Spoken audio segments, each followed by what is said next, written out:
Look at this headline from the New York Times. It says, Hunter Biden paid his tax bill. Well, isn't that nice? Hunter Biden paid his taxes. Of course, everybody's got to pay their taxes. There's death and taxes, the only two things that are certain, and Hunter Biden paid his.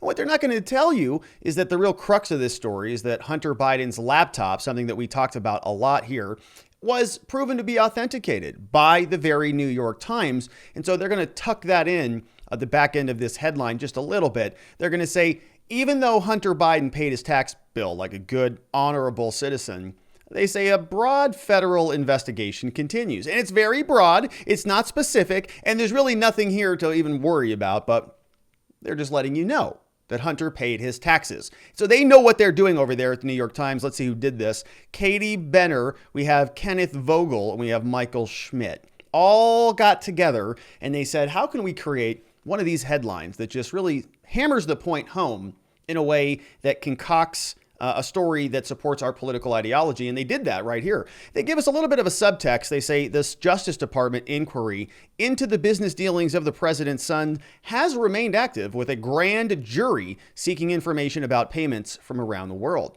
And you go, well, you know, that's a very interesting story. Certainly interesting now in 2022. Would have also been interesting back in 2020 when a lot of this stuff was being kicked around, when we were talking about it on our YouTube channel, and while people were getting booted off of social media for even bringing it up. Turns out it's all true. It's all authenticated, but they're not going to tell us that at the headline. We've got to dive into this a little bit further. Here, when you go down in the article, this is where you get the juicy bit. It says people familiar with this investigation, like us, said that prosecutors had examined emails between Mr. Biden, speaking about Hunter, Mr. Archer, and others about Burisma, which we're going to learn a lot more about here in a minute, and other foreign business activity. Those emails obtained by the New York Times. Oh, finally, you got it. Says from a cache of files that appears, they write, to have come from a laptop abandoned by Mr. Biden in a Delaware repair shop. Oh, yeah, the same laptop that we were talking about, I don't know, in October 2020, before the election came out, when we were playing clips about it, and people were saying that was Russian misinformation and disinformation, and that there was no basis for talking about that story at all. I had people sending me emails saying, Rob, why are you talking about that? You're embarrassing yourself. You know that's Russian propaganda. Sounds like a lot of the same emails I get today. The email and others in this cache, Hunter's cache, were authenticated by people, oh no, familiar with them and the investigation. So it turns out, authenticated. The New York Times authenticated, at least they say, they appear to be, according to people familiar with them. Maybe some ambiguity there about this. But no, we went through them. We looked at the Secret Service records that were all made publicly available. We've gone through them. We said, sort of looks like it fits the bill for what they were alleging Hunter Biden was doing. And it turns out it's all true. But for some reason, there was a total cover-up. Oh, that's right, because everybody was doing everything they possibly could to make sure Donald Trump did not get reelected. And so we saw stories like this from Politico and many other media outlets saying, back here on October 19th, right, just a short couple weeks before that big election, before the future of America is decided at the ballot box, or at the mailbox, I guess, says Hunter Biden's story is Russian disinfo. And it's not just Politico. This is according to dozens of former intel officials. The same laptop that the New York Times just authenticated for us, dozens of apparently moron intel officials, people who don't know anything about intelligence, more than 50 former intelligence officials signed a letter casting doubt on the provenance of the New York Post story, and they got booted off of Twitter, we're going to learn about, on the former vice president's son.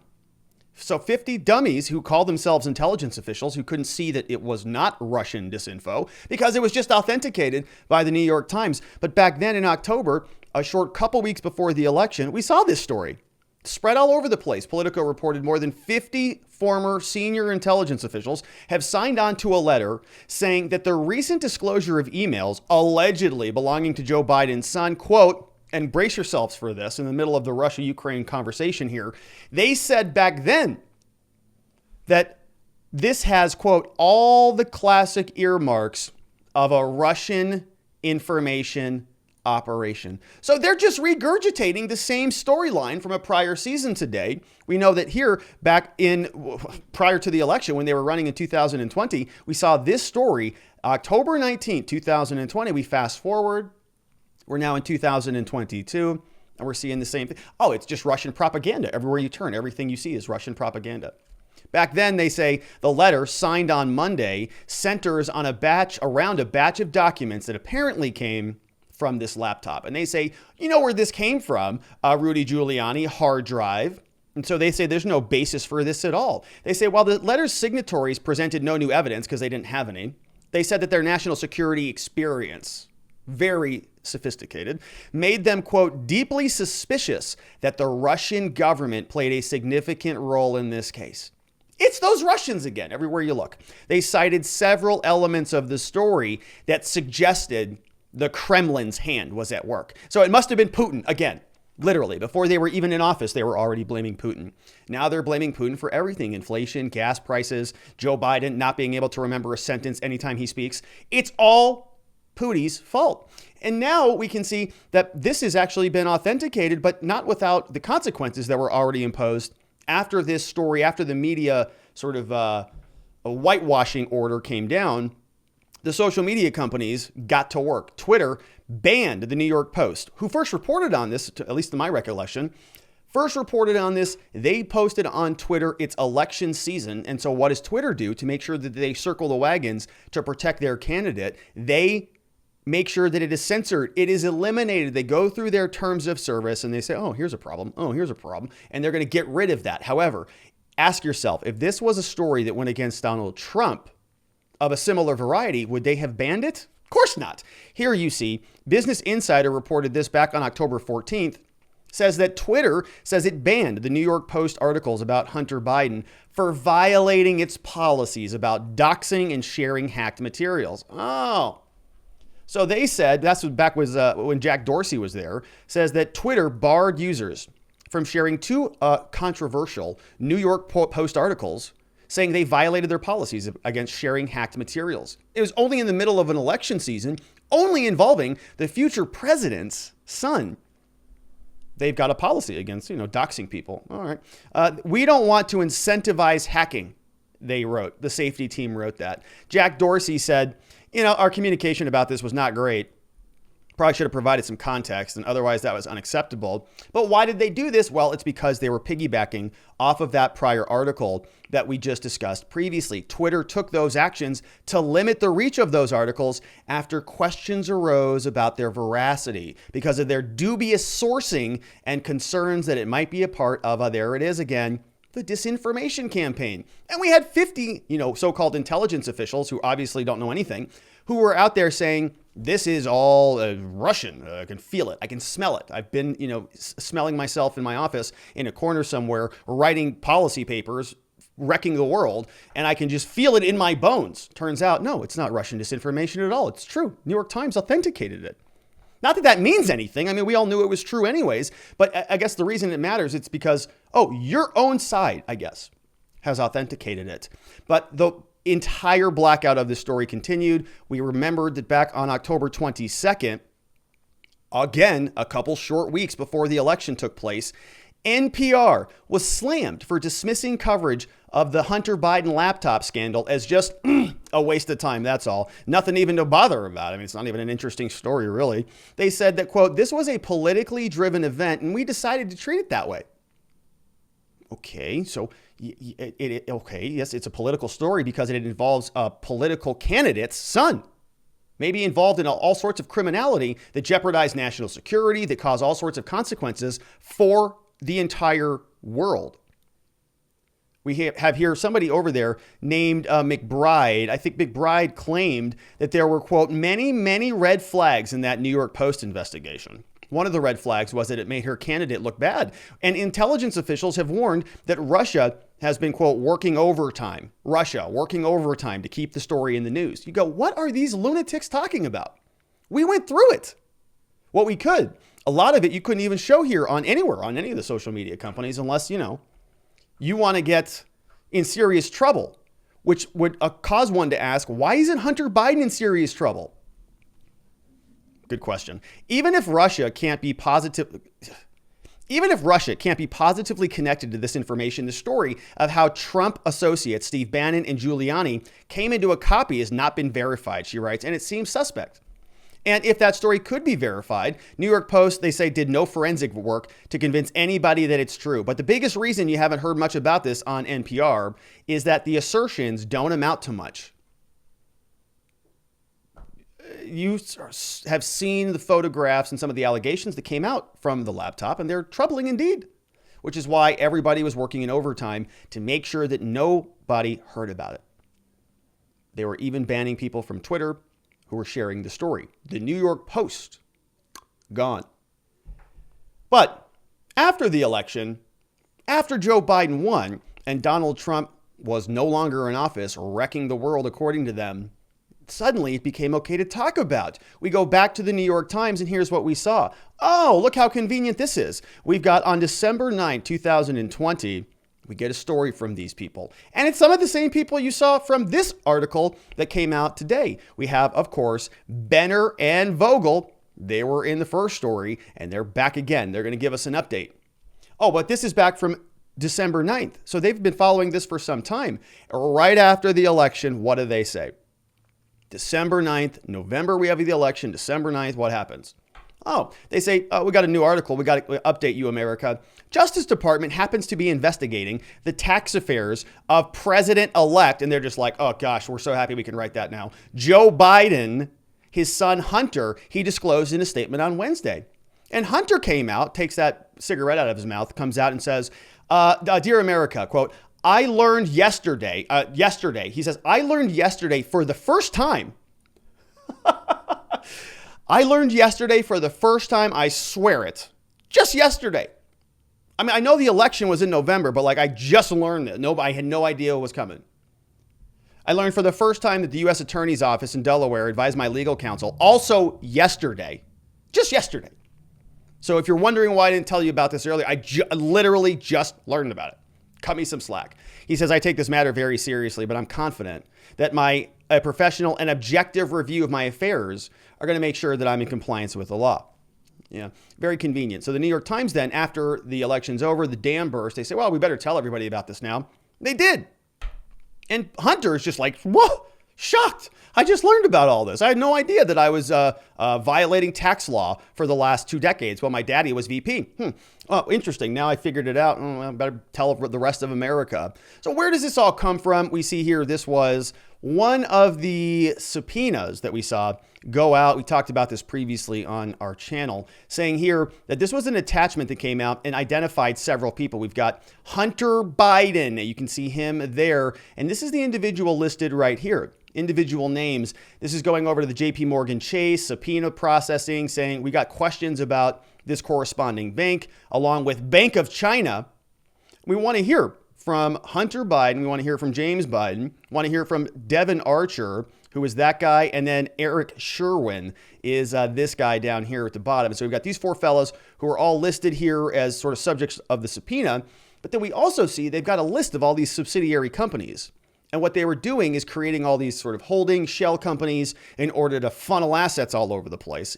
In my opinion, I can't verify any of that, but hopefully the feds do. You can see all of these different entities. You see RSP Holdings, RSP Investments. And so I think that's, Rosemont Seneca Partners Holding, Rosemont Seneca Investments. We have RSTP2 Alpha, RSTP2 Bravo, right? And these are just shell companies. Like, they're running out of names. They're not clever enough to come up with different names. So they're like, I don't know, call it Alpha, call it 2.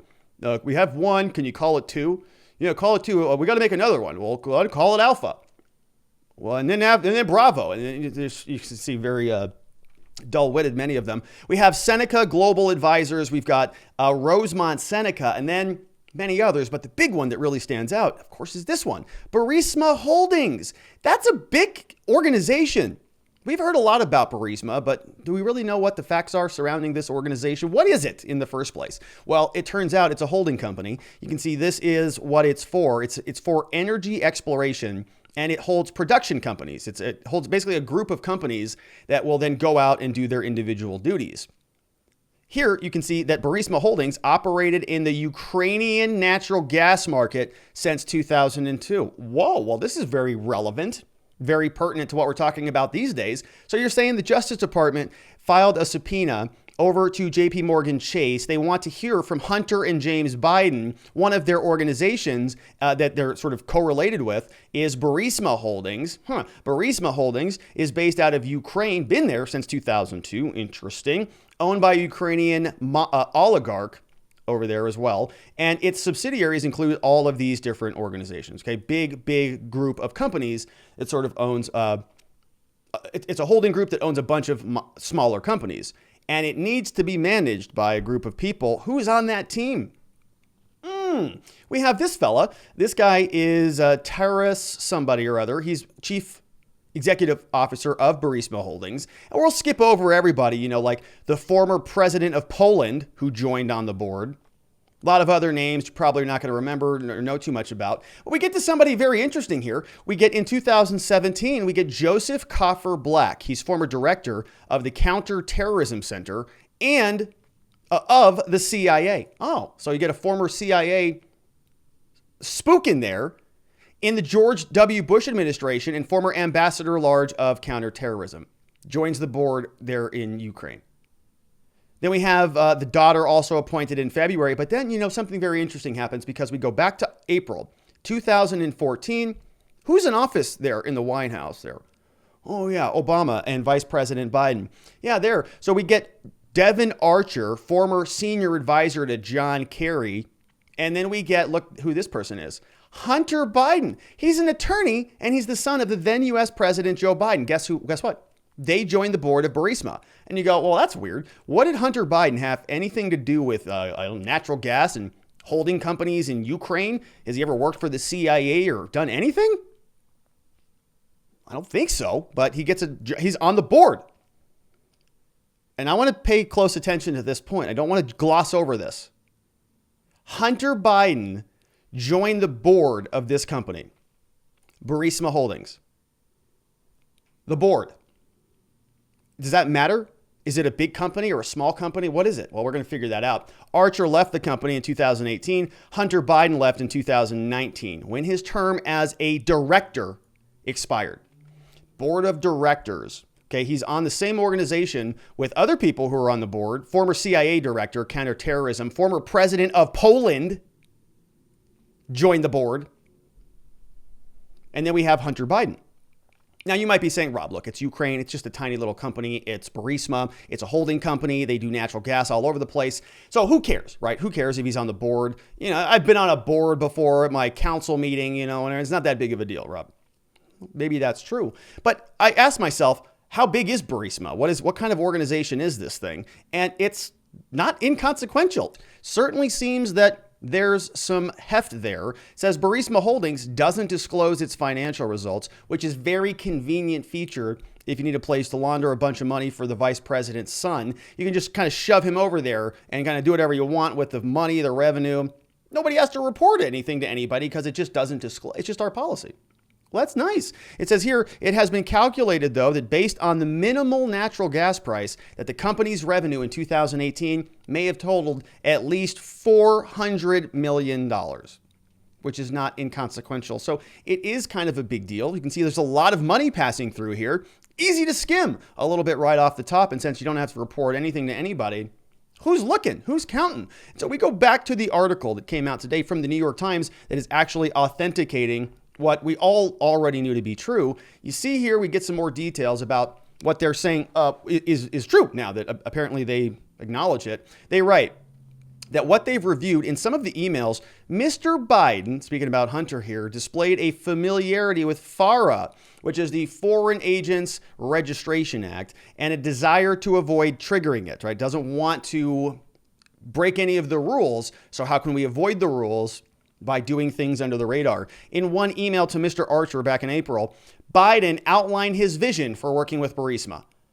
In the email, Hunter said that the forthcoming announcement of a trip to Ukraine by VP Biden, who is referred to in the email as, quote, my guy, but not by name, should be, quote, characterized as part of our advice and thinking, but what he will say and do is out of our hands. So you can see that they're sort of being very careful.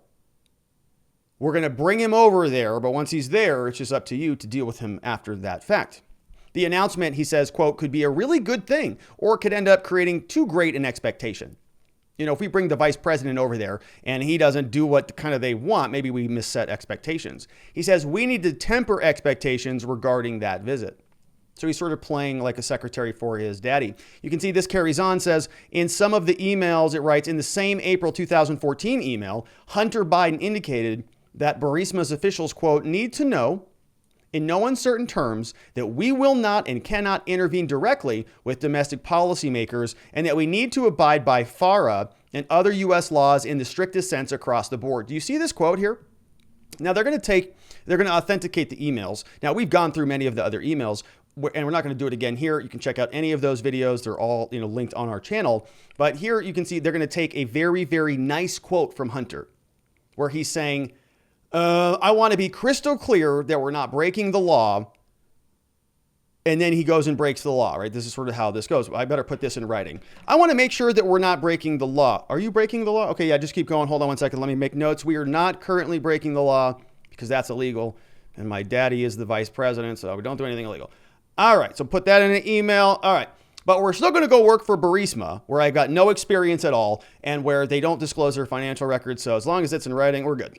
Go for it. Let me get my guy on the line and he'll be here soon. He suggested enlisting the law firm where he worked at the time in order to help them comb through some of this stuff. Now, we know that there's a lot more to the story. The firm can devise a media plan, he wrote, and all of these people, for some reason, even though they're talking about all of this, you see what happens here? The New York Times in this little sentence here, they acknowledge the truth. They have to just layer on all this BS before they get to the truth. They say, Mr. Biden, Mr. Archer, Boyce, Scheller, Flexner, Blue Star Strategies, all these law firms and all these smart people who went to Yale and they're all lawyers, and they all were concocting and writing emails about how to comply with the rules. New York Times, after they authenticated all this, confirms that none of them registered under FARA on behalf of Burisma. Oh. Well, at least they wrote the sentence in there that they all were talking a lot about it, but they acknowledged that they didn't do it. So I wonder how hard that was to have to include that for them. They were probably sitting over there like, ugh, should we even include it? We better, otherwise they're going to call us total liars and not just mostly liars. Here we see in another set of emails examined by prosecutors, Hunter Biden and Archer discussed inviting foreign business associates, including a Burisma executive, to a dinner where Biden would stop by. And we saw that. We read through these. It's not clear, they say, whether the executive attended the dinner, but although the vice president did make an appearance, according to people familiar with the event. And look, it's like they get to create an environment whereby they don't get to ask questions. Right. And so they say, well, it's not clear whether the Burisma executive attended the dinner. Well, you guys could have investigated it. I mean, when Joe Biden was running for the presidency, there was a whole campaign season when a lot of people wanted to talk about this and ask questions just like that. What happened with your meetings with Burisma? Did you sit down and actually have dinner with anybody? Yes or no? And go in and investigate it. But the New York Times, NPR, Politico, Twitter, all of the big tech conglomerates, everybody said it's not worth anybody's time because they wanted their candidate to win. But now they want to write articles in the New York Times and say that we're journalists again suddenly. And so we're going to bring you the truth now. No, it's only truth when it's selectively convenient for you. You hid the truth from people for an entire election season so that your side could win.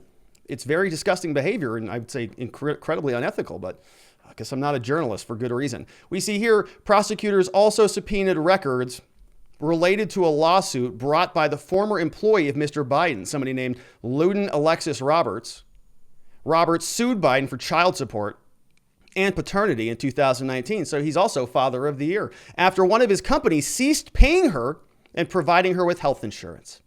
Amazing guy. Mr. Biden and Ms. Roberts, they reached a settlement out of court back in March 2020. Yeah, wonder what that was all about. March 2020, what's coming up in March?